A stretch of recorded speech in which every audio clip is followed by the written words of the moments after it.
আকাশবাণী আগরতলা। স্থানীয় সংবাদ পড়ছি অনামিকা কর্মকার। আজ থেকে সংসদের বাজেট অধিবেশন শুরু হচ্ছে। তার আগে গতকাল নয়াদিল্লিতে এক সর্বদলীয় সভা অনুষ্ঠিত হয়। সংসদের উভয় সভার কাজকর্ম সুচারুভাবে সম্পন্ন করার উদ্দেশ্যে এই সর্বদলীয় সভার আয়োজন করা হয়। বৈঠক শেষে সংসদ বিষয়ক মন্ত্রী কিরেন রিজিজু সাংবাদিকদের বলেন, সরকার খোলা মনে যে কোনো বিষয় নিয়ে আলোচনা করতে প্রস্তুত। তিনি জোর দিয়ে বলেন, সংসদ সুষ্ঠুভাবে পরিচালনা করা সরকার ও বিরোধী উভয় পক্ষেরই দায়িত্ব। মন্ত্রী কিরেন রিজিজু সংসদের বাজেট অধিবেশন সুষ্ঠুভাবে পরিচালনার জন্য সকলকে সহযোগিতা করার অনুরোধ জানান। বৈঠকে মূল্যবান পরামর্শ দেওয়ার জন্য রাজনৈতিক দলগুলির সংসদীয় নেতাদের প্রতি কৃতজ্ঞতা প্রকাশ করেছেন তিনি। রাজ্যে ত্রিস্তর পঞ্চায়েত নির্বাচনে আজ মনোনয়নপত্র প্রত্যাহারের শেষ দিন। আগামী 8ই আগস্ট ভোট গ্রহণ এবং 12ই আগস্ট ভোট গণনা করা হবে। রাজ্য নির্বাচন কমিশনের সচিব জানিয়েছেন, গ্রাম পঞ্চায়েত নির্বাচনে 8,873টি মনোনয়নপত্র বৈধ বলে বিবেচিত হয়েছে। পঞ্চায়েত সমিতি নির্বাচনে 756টি মনোনয়ন বৈধ বলে বিবেচিত হয়েছে এবং জেলা পরিষদ নির্বাচনে 367টি মনোনয়নপত্র বৈধ বলে বিবেচিত হয়েছে। মুখ্যমন্ত্রী অধ্যাপক ডাক্তার মানিক সাহা গতকাল নয়াদিল্লিতে ওয়ার্ল্ড হেরিটেজ কমিটির 46তম অধিবেশনে যোগ দেন। প্রধানমন্ত্রী নরেন্দ্র মোদীর প্রধান অতিথি হিসেবে গতকাল সন্ধ্যায় নয়াদিল্লির ভারত মণ্ডপমে ওয়ার্ল্ড হেরিটেজ কমিটির 46তম অধিবেশনের উদ্বোধন করেন। এই প্রথমবার ভারত ওয়ার্ল্ড হেরিটেজ কমিটির বৈঠকের আয়োজন করেছে, যা 31শে জুলাই পর্যন্ত অনুষ্ঠিত হবে। ভারত সরকারের সংস্কৃতি মন্ত্রণালয় এই অনুষ্ঠানের আয়োজন করেছে। মুখ্যমন্ত্রী অধ্যাপক ডাক্তার মানিক সাহা ছাড়াও অনুষ্ঠানে উপস্থিত ছিলেন বিদেশমন্ত্রী ডক্টর এস জয়শঙ্কর, কেন্দ্রীয় সংস্কৃতি ও পর্যটন মন্ত্রী গজেন্দ্র সিং শেখাওয়াত, ইউনেস্কোর মহানির্দেশক অ্যান্ড্রে আজুলে এবং পরিসংখ্যান ও কর্মসূচি বাস্তবায়ন সংক্রান্ত কেন্দ্রীয় প্রতিমন্ত্রী রাও ইন্দ্রজিৎ সিং। কেন্দ্রীয় স্কুল শিক্ষা ও সাক্ষরতা বিভাগ আজ থেকে ৪র্থতম শিক্ষা সপ্তাহ পালন করার সিদ্ধান্ত নিয়েছে, যা আগামী 28 জুলাই পর্যন্ত এক সপ্তাহ ধরে চলবে। শিক্ষা সপ্তাহ উদযাপনের লক্ষ্য হল শিক্ষার্থী, শিক্ষাবিদ এবং সংশ্লিষ্টদের মধ্যে জাতীয় শিক্ষানীতি 2020-র মাধ্যমে শিক্ষাক্ষেত্রে যেসব সংস্কার আনা হয়েছে সে সম্বন্ধে অবহিত করা, তা আরও ব্যাপকভাবে প্রচারে নিয়ে যাওয়া। শিক্ষা সপ্তাহ চলাকালীন বিভিন্ন থিম ভিত্তিক দিবস পালন করা হবে।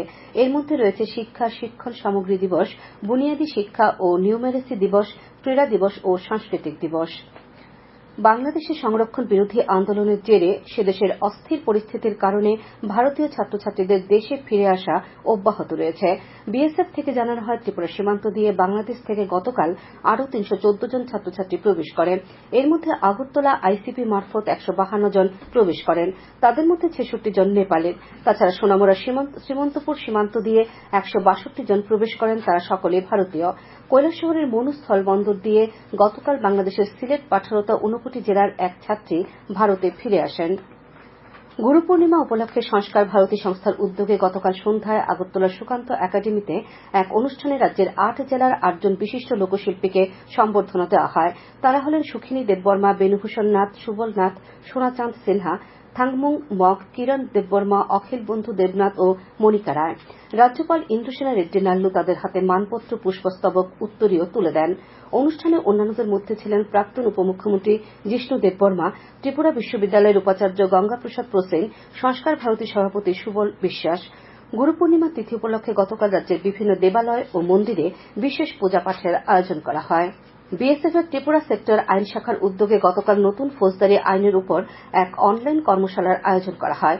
বিএসএফ ত্রিপুরা ফ্রন্টিয়ারের আইজি এস পেটেল পীযূষ পুরুষোত্তম দাস এই কর্মশালার উদ্বোধন করে বিএসএফ আধিকারিকের এই আইনগুলো সম্পর্কে অবগত ও সচেতন থাকার জন্য পরামর্শ দেন। কর্মশালায় অন্ধ্রপ্রদেশ পুলিশের প্রাক্তন আইজি এবং bureau of police research and ডেভেলপমেন্টের বিশেষজ্ঞ অবসরপ্রাপ্ত আইপিএস আধিকারিক ই দামোদর সম্প্রতি প্রণীত ও বাস্তবায়িত নতুন 3টি ফৌজদারি আইন, অর্থাৎ ভারতীয় ন্যায় সংহিতা, ভারতীয় নাগরিক সুরক্ষা সংহিতা এবং ভারতীয় সাক্ষী অধিনিয়ম সম্পর্কে বিশদভাবে ব্যাখ্যা ও বিশ্লেষণাত্মক বক্তব্য রাখেন। কর্মশালায় আধিকারিকরা বলেন, ভারতীয় ন্যায় ব্যবস্থার পরিমণ্ডলে ফৌজদারি বিচার ব্যবস্থায় শাস্তিমূলক থেকে ন্যায় বিচারমুখী দৃষ্টিভঙ্গি নিয়ে আসার প্রয়াস নেওয়া হয়েছে নতুন 3 আইনের মাধ্যমে। ঘরোয়া দ্বিতীয় ডিভিশন লীগ ফুটবলের খেলায় আজ কল্যাণ সমিতি ও বীরেন্দ্র ক্লাব পরস্পরের মুখোমুখি হবে। উমাকান্ত মিনি স্টেডিয়ামে বিকেল 3:30টায় ম্যাচ শুরু হবে। আজ দুপুর পর্যন্ত আবহাওয়ার পূর্বাভাসে জানানো হয় আকাশ সাধারণত মেঘলা থাকবে। বজ্র বিদ্যুৎ সহ দু এক পশলা হালকা থেকে মাঝারি বৃষ্টি হতে পারে। এছাড়া রাজ্যের ধলাই, সিপাহীজলা, গোমতী, দক্ষিণ ও পশ্চিম জেলার কোথাও কোথাও বজ্র বিদ্যুৎ সহ ভারী বৃষ্টিপাতের সতর্কতা জারি করা হয়েছে। অন্যান্য জেলাতেও বৃষ্টির সম্ভাবনা রয়েছে। আগরতলা ও তার আশেপাশে গতকাল সকাল থেকে আজ ভোর পর্যন্ত বৃষ্টি হয়েছে 5.4 মিলিমিটার। আগরতলায় আজ ভোরে সর্বনিম্ন তাপমাত্রা ছিল 26.8 ডিগ্রি সেলসিয়াস। দিনের সর্বোচ্চ তাপমাত্রা থাকবে 34 ডিগ্রির কাছাকাছি। স্থানীয় সংবাদ এখনকার মতো এখানেই শেষ হলো।